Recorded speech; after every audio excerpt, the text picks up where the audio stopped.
السلام علیکم، میرا نام ہے ذیشان دیا راجپوت۔ میری بہنوں اور میرے بھائیوں، کیا جنات انسان کے جسم پر قابض ہو سکتے ہیں؟ قرآن اس بارے میں کیا کہتا ہے؟ یہ سوال سب سے زیادہ خوف پیدا کرنے والا ہے۔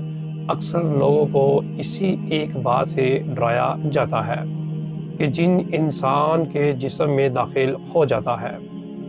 قرآن اس مسئلے کو خوف کے انداز میں بیان نہیں کرتا، بلکہ ایک اصولی انداز میں بیان کرتا ہے۔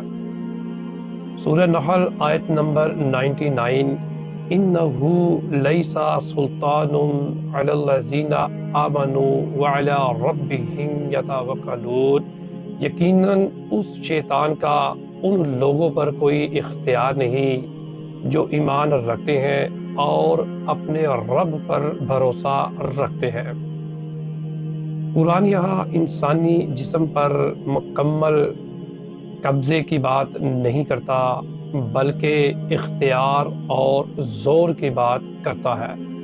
قرآن صاف بتاتا ہے کہ جو ایمان رکھتے ہیں، اللہ پر بھروسہ رکھتے ہیں، کسی پوشیدہ مخلوق کا اس پر کوئی اختیار نہیں۔